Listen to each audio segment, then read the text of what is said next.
Mwanamke, hivi nani alisema kwamba kwa sababu eti una infection ambayo umekaa nayo muda mrefu hauwezi kubeba ujauzito? Ni nani alisema kwamba eti kwa sababu una vimbe ya fibroids, endometriosis, vimbe maji hauwezi kubeba ujauzito? Kwa sababu eti ulitumia njia fulani ya uzazi wa mpango kwamba unashindwa kubeba ujauzito? Nani alisema kwamba mirija yako ya uzazi kama imeziba unashindwa kubeba ujauzito?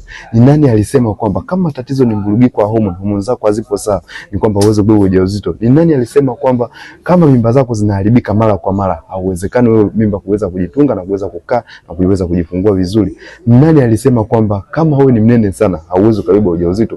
Ukweli ni kwamba changamoto hizi zote za uzazi ni lazima kwanza uzitibie na uziweke vizuri ili ufanikiwe kubeba ujauzito. Na ndio maana yake nasema kwamba nipo nawe katika safari ya kuitwa mama, na imani kuweza kuzitibia kabla ya mwaka huu kuisha, kuna uwezekano ukajikuta tu umeshabeba ujauzito automatically, huenda hata bila kutumia dawa ya aina yoyote, ila kama utaweza kupata mwongozo sahihi na utaweza kupata utaratibu maalum ambao utaweza kusaidia moja kwa moja.